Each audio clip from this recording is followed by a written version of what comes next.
Good morning, class. Today we are going to do the poem An Elementary School Classroom in a Slum by Stephen Spender, a British poet.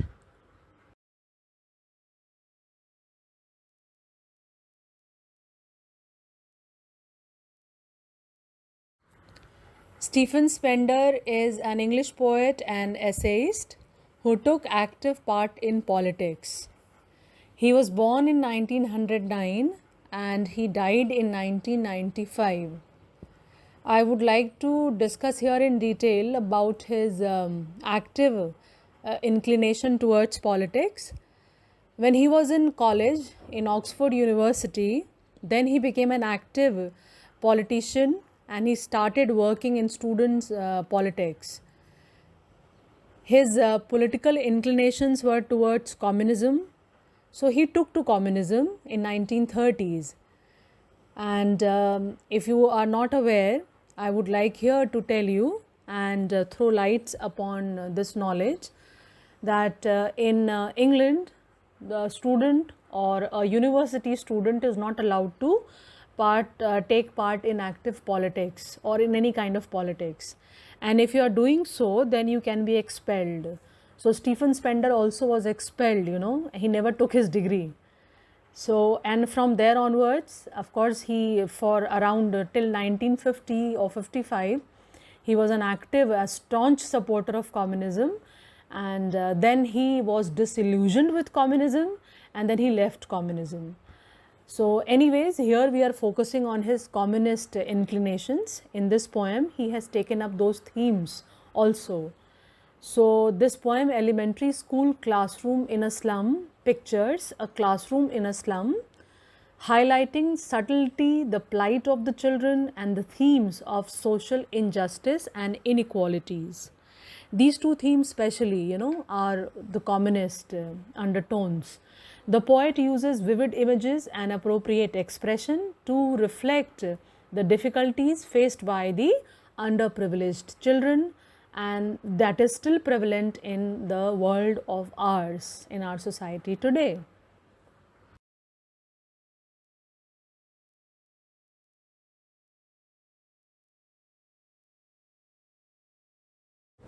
Now here gusty waves refers to the rich and civilized children.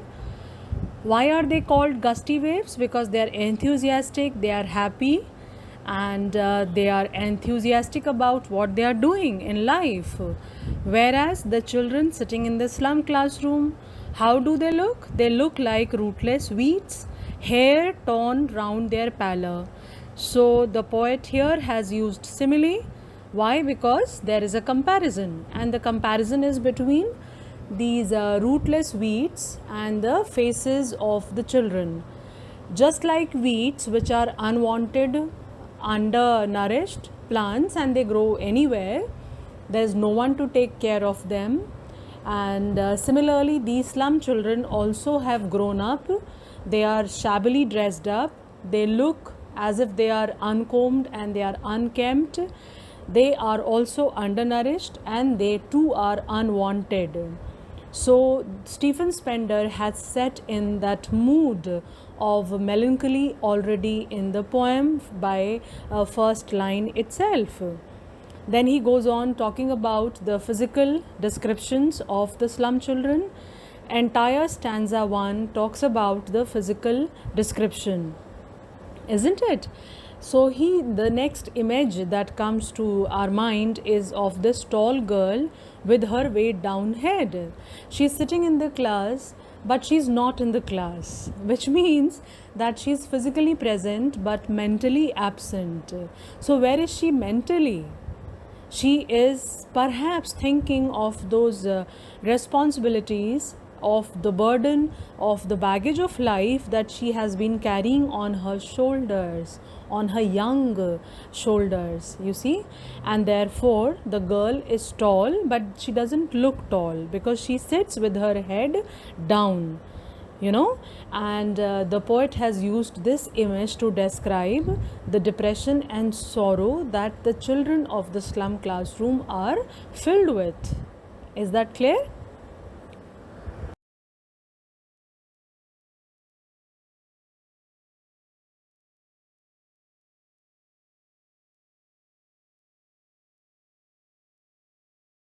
The next line is reciting his father's gnarled disease, his lesson from his desk. This is reciting here has a pun in it. Reciting means two things. Reciting is, of course, reading out lessons which the children do in a rich and civilized world. Those children who are very fortunate and they are lucky to get all opportunities. Here in this stanza, reciting refers to the slum children reading out their diseases, means they are live examples of the diseases that they have inherited from their parents. So there is, this line is again important, as I said, reciting his lesson from his desk, whereas these children, slum children, are examples and they showcase the diseases that they have inherited from their parents.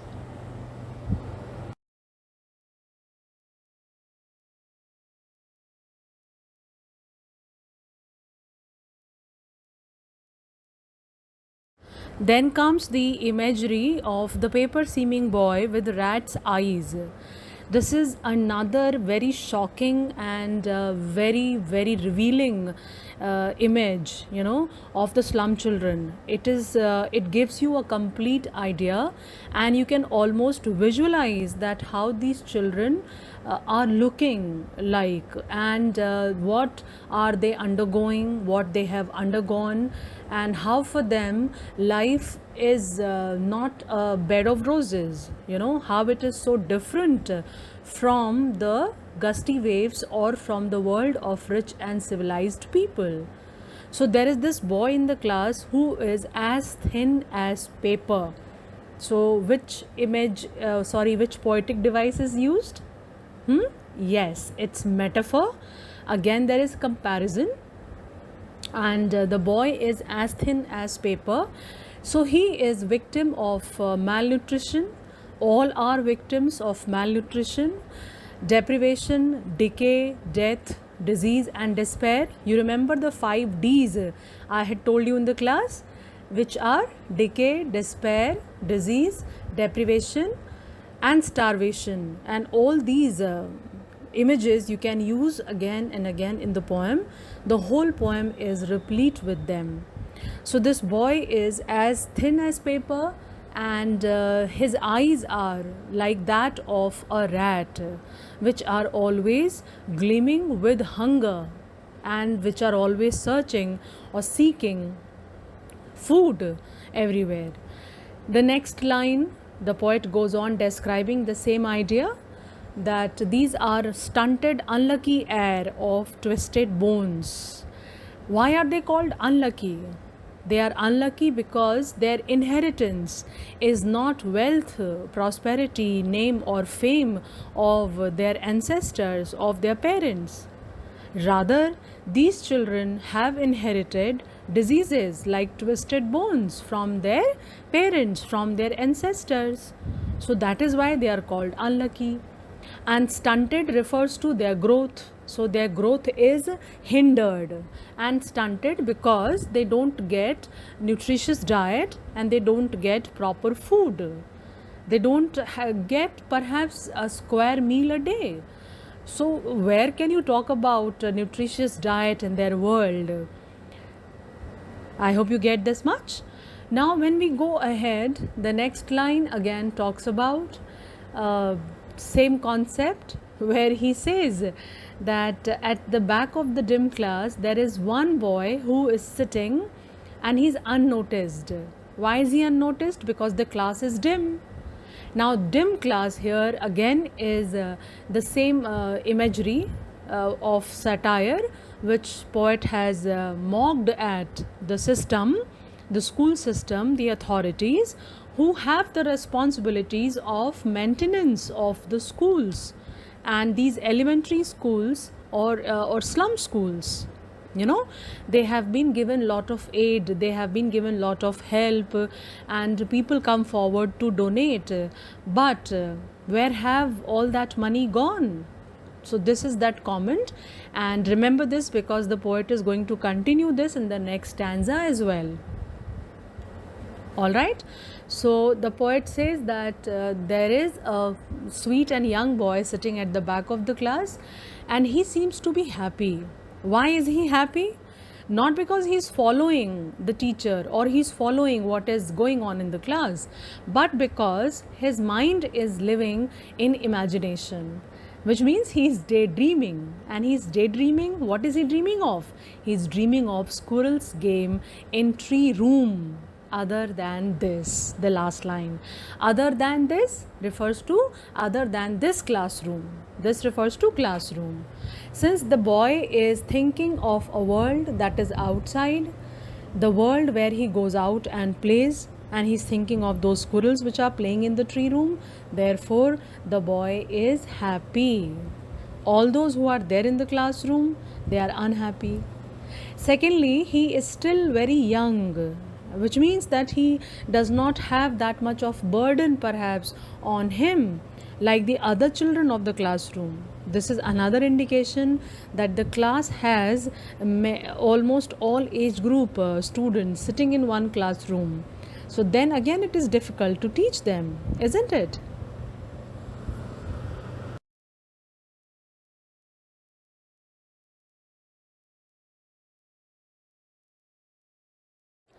The next stanza begins with the idea of mock and satire on sour cream walls donations. Sour cream is the color of the walls, which is turned to pale color, muddy color from white plaster. Why has it happened? Because of negligence and apathy on the part of the authorities. These classroom walls, which have not been painted first after they came into existence, so the color has turned sour cream. Next is donations. So why donations word is used here? Poet refers to the donations which were given to the school management or were received by the authorities in order to maintain the building, in order to work for the welfare of the slum children, but they have been misused and the people have been misled. Where have these donations been used? Donations have been used for buying Shakespeare's portrait, for this world map, which are the content of the classroom, which means that they are hung on the wall of the classroom. So from sour cream color, definitely the poet goes at what is being hung on the walls. So there is Shakespeare's portrait, Shakespeare's head, and then there is world map, and there are paintings. So the money that was meant to be spent for the welfare of the children, for the maintenance of the school, for providing them books, providing them stationery, providing them meals also, has been misused, has been spent on other things which are not relevant for slum children. Okay, and then he talks about Shakespeare's head. He says what Shakespeare has got to do with them. Of course, Shakespeare is a great name in literature. But when you talk about education in slum classroom, how is he helping the children? He's not helping, in fact, he is polluting them. This idea will further elaborate and discuss in third stanza, which is mentioned again. So Shakespeare's head portrait is irrelevant here, insignificant here, because the world that Shakespeare belongs to is not the world that these slum children inhabit. So for them, he has no meaning. Further, the writer talks about the map which is there hung on the wall with its civilized domes, cloudless at dawn, civilized domes riding all cities. So this map also showcases all that is rich, beautiful, prosperous, healthy, happy, bright, charming, pleasant, again far, far away from the world of slum children. So cloudless at dawn, there are sunny, bright mornings. There are huge buildings and skyscrapers in this map. The map showcases them only. and they are symbols of civilization and progress. Then there is Tyrolese Valley, full of flowers, beautiful, lovely flowers. All these are not found in the world of slum children.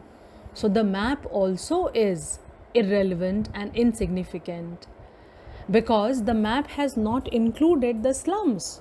In fact, it has excluded them completely, and it has taught the slum children that you have no access to this beautiful world, which in a way is creating an inferiority complex in the children, which is not healthy for their growth, which is not healthy for their development.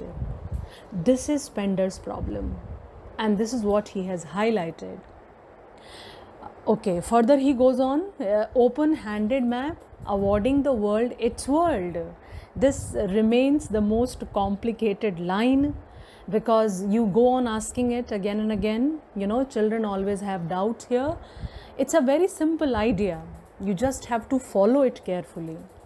Open-handed map means the map which has been created by the authority, by the powerful people, and they are the ones who have decided its boundaries, and these boundaries are to be followed by all the people in the world. But the poet says that why is it that the boundaries are created, but those who have created, they only violate? They violate it, they manipulate it, and they use it for their own selfish gains. For example, we can here talk about China. What has it done? It is all the time imposing itself on the other countries in Asia. You see, there are boundaries which are designed, which are designated, which have been defined. But then if you try to overstep them, and if you try to trespass other nations and countries, then what does that mean? It means that you don't follow them. So why is this map hung on the wall, which has so many dichotomies, which has so many contrasts and contradictions? Okay, awarding the world its world. Now this line, this phrase says that those who have created the boundaries, they are themselves violating and manipulating and using in their own self-interest. So this is the objection of the poet, that I don't think that there should be this map presented as an example, as an ideal, or something to be followed for the slum children, because it already has many flaws in it. Okay, this much is clear.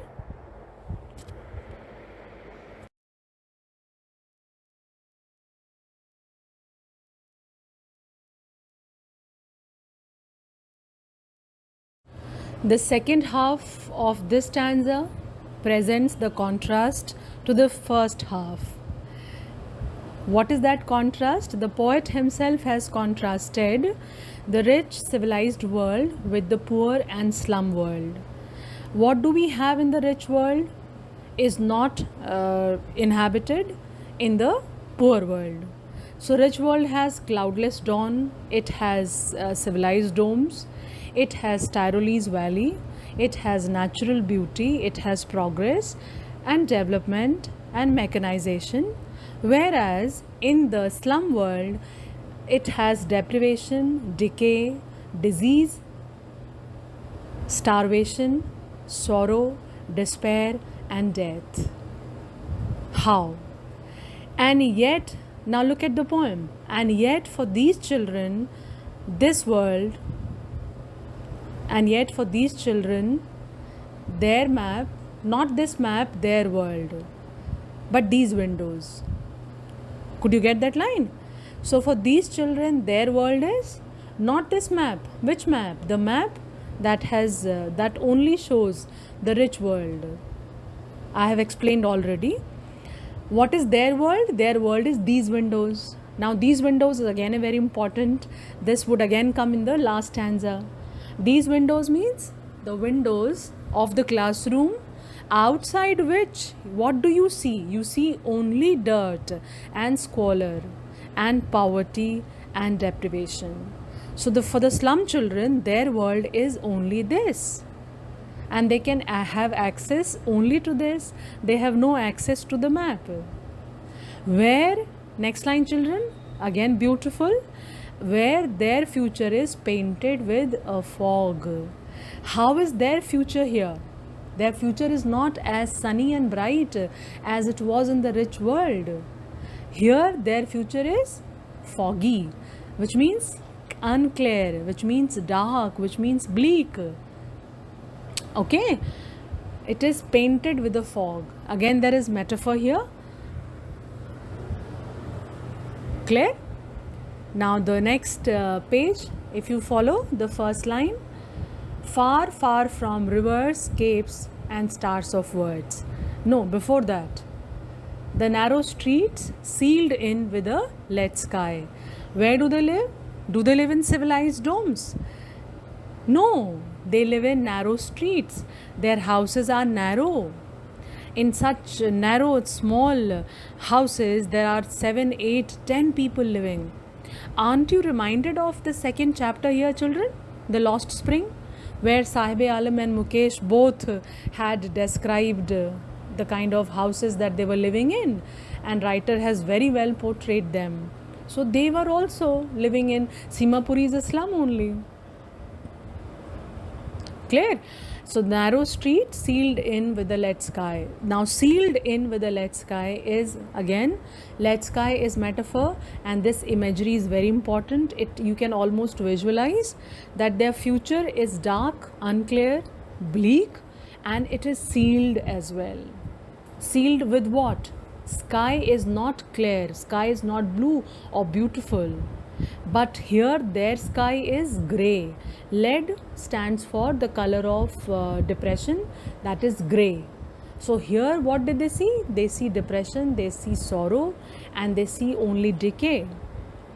Last line again, boys, very beautiful. Far, far from rivers, capes and stars of words. They live far away from rivers, from mountains, from beautiful valleys, and for them education is like stars of words. Words means education, and it is inaccessible, just as education is inaccessible to them. So there is metaphor here, and poet has compared.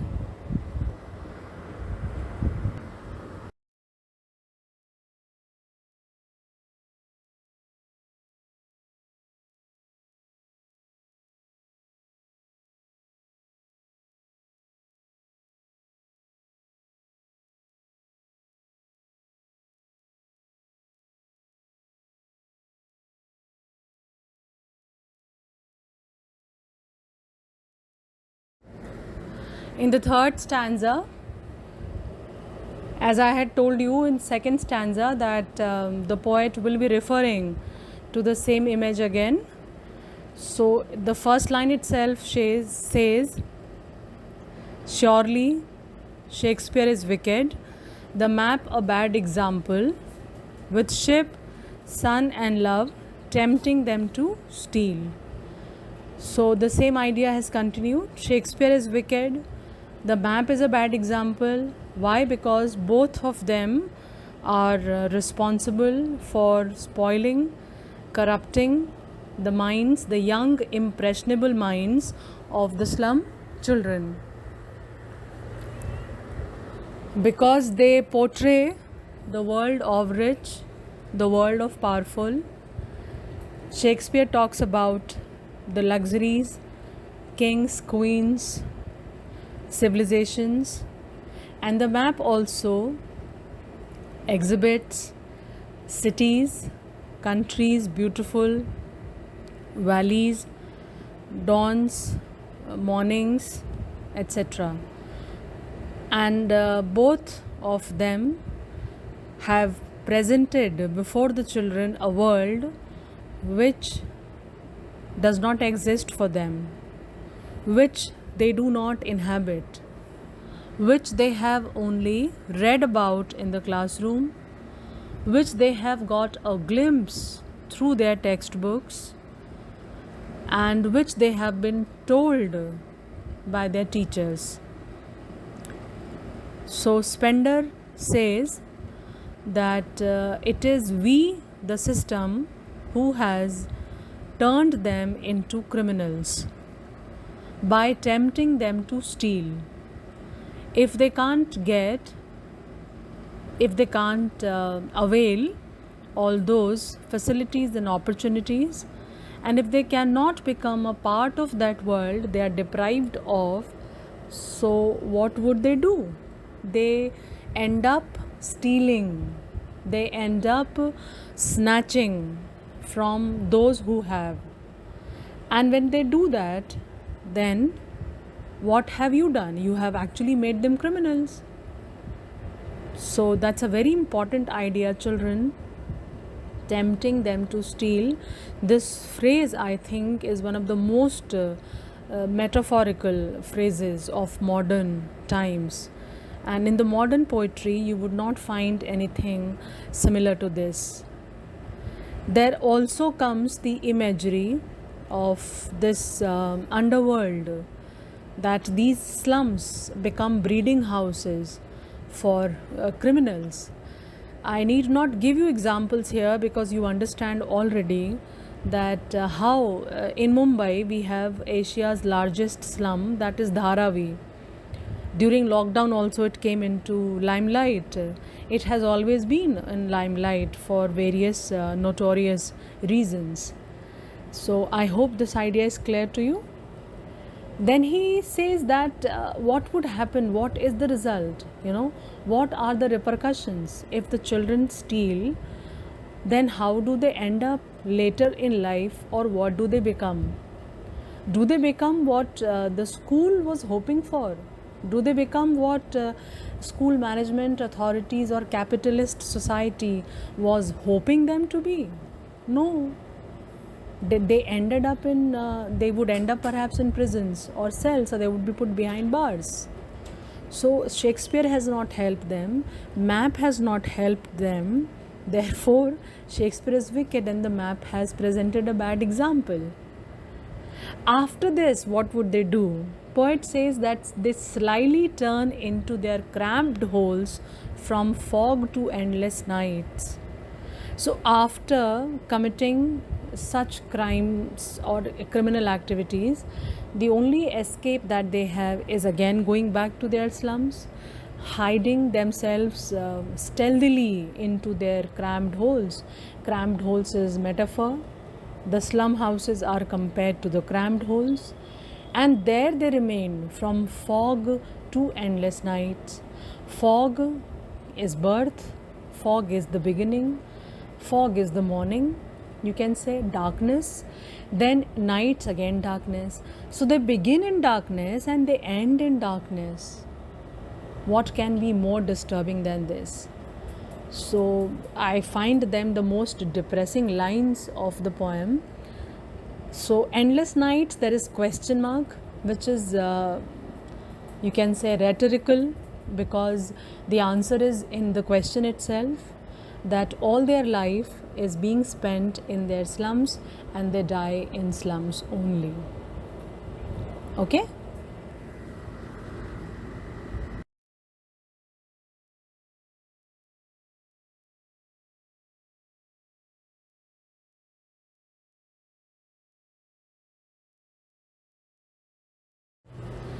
On slag heap, they wear skins peeped through by bones, spectacles of steel with mended glass.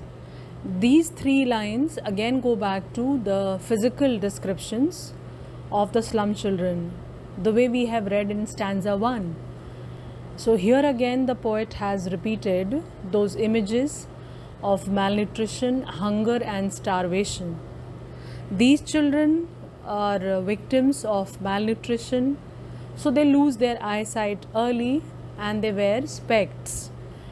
Here they are wearing spectacles of steel with mended glass. So spectacles or specs they are wearing, but the glass is broken, it is repaired. They can't afford to buy a new one. So they wear the repaired specs. Okay. Before this, the poet has used on their slag heap. Slag, you know, children, means industrial or chemical waste. You let's say garbage in a much simpler way. So the poet here has used slag also as a metaphor. It can be pun. It has two meanings also. Slag is garbage, and slag also refers to their bodies. So it is compared, you know, the garbage, their bodies are compared to the garbage that is lying around. And on those bodies, what are they wearing? They don't wear clothes, they wear skins. Why? Because the poet here again has highlighted how they are images of starvation and hunger. So you can even count their bones, which is peeping through by their skins. So they are thin, they are emaciated, and they are always hungry, they are starved, they are in malnutrition. Then the second last line is again a conclusion, important line.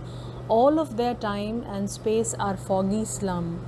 The poet has come to conclusion that all their life they spend in these slums, and they die in these slums only. Last line is important. It is a warning, it is a threat. It is also a kind of appeal to the authorities, the stakeholders who are responsible for their welfare and their conditions of the slum children, or improving their conditions. Who are these people? These are the governor, inspector, the visitors.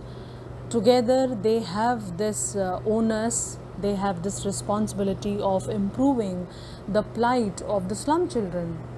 So here poet says, so blot their slums as big as doom.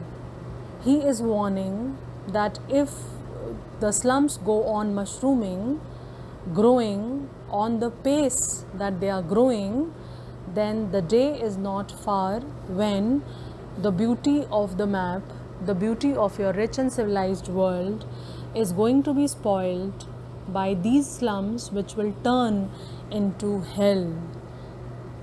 The whole world will be replete with such slums which are as big as doom, means as big as hell. And definitely the beauty that you have shown in the map will be spoiled. So this is a reality check for all of you. You must all do something, you must all take some steps, you must all take some measures to control and to check the growth of slums in our cities, so that the beauty of cities can be maintained. Secondly, the slum children also should be given equal opportunities. Children have a right to all education and right to basic minimum necessities. How can someone create this barrier between the slum children and the rich children? And this is where I would talk about communist overtones. You all have read already, and we have discussed that Stephen Spender was into communism. Later on he became disillusioned though, and he left it, but then his initial inclinations were into communism. So the theme of the poem, underlying theme of the poem also is a communist, which is the social inequality and class injustice, which has been talked about in this poem. So here the poet says the slums should be checked and should be stopped. The condition of the slum children should be improved so that the beauty of the world is not spoiled. I hope this much is clear.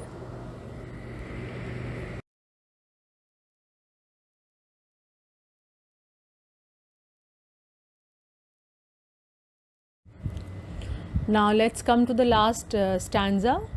Unless the governor, inspector, visitor. So I talked about in the previous stanza only, when the poet had said that last line was meant for the stakeholders. Now, who are these stakeholders? These are governor, inspector, and visitor together, who are responsible for maintaining these classrooms and who are responsible for investing the money that they have got in donations and as aid also. And this money was to be spent on the welfare of the students of the slum classroom, but it has not been. So now the poet urges these stakeholders to step in and fulfill their responsibilities. And first, what they have to do, they have to make their world, the windows, they have to open the windows of their mind and imagination, and then only through those windows they will be able to see the world of the slum children. So, not this window, their world, these windows. Therefore, he has said that the stakeholders must open their eyes, open their minds, and they should then see what is happening in the world of the slum children.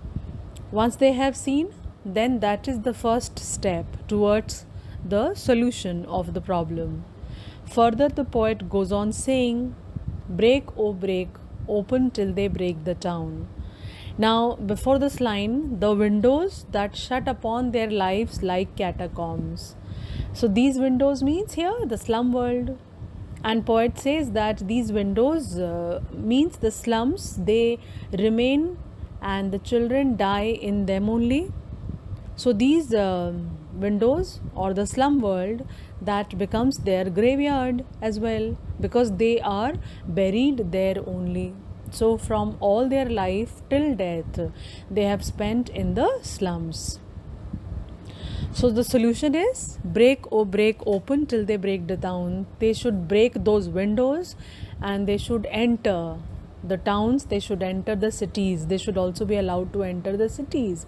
Then only they can see the conditions and they would be able to see how beautiful and rich the world is. All right.